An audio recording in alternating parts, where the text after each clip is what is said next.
The strongest magnet in the world, allegedly capable of lifting an aircraft carrier, is set to head to France, where it will be used as part of a nuclear fusion generator.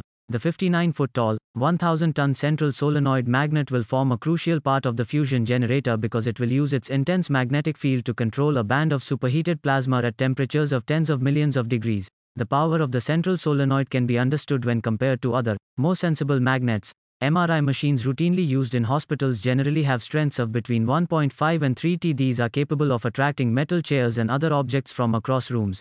The central solenoid will reach a magnetic field strength of 13 Tesla, hundreds of thousands of times stronger than the Earth's field.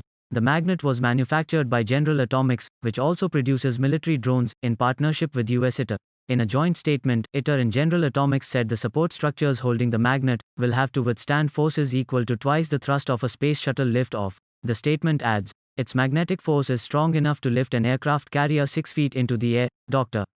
Michael Mowell, a plasma expert at Columbia University, said in the statement, delivery of the first ITER central solenoid module is an exciting milestone for the demonstration of fusion energy and also a terrific achievement of US capacity to build very large, high-field, high-energy superconducting magnets. Scientists have been chasing nuclear fusion power for decades. It emits no greenhouse gas, and its fuel, deuterium, can be found in seawater. It can provide energy around the clock. What's more, despite the incredibly high operating temperatures of around 150 million degrees Celsius, 270 million degrees Fahrenheit, it claims the process cannot result in any kind of runaway reaction because any disruption of the process would cause it to stop, but nuclear fusion is incredibly difficult to maintain.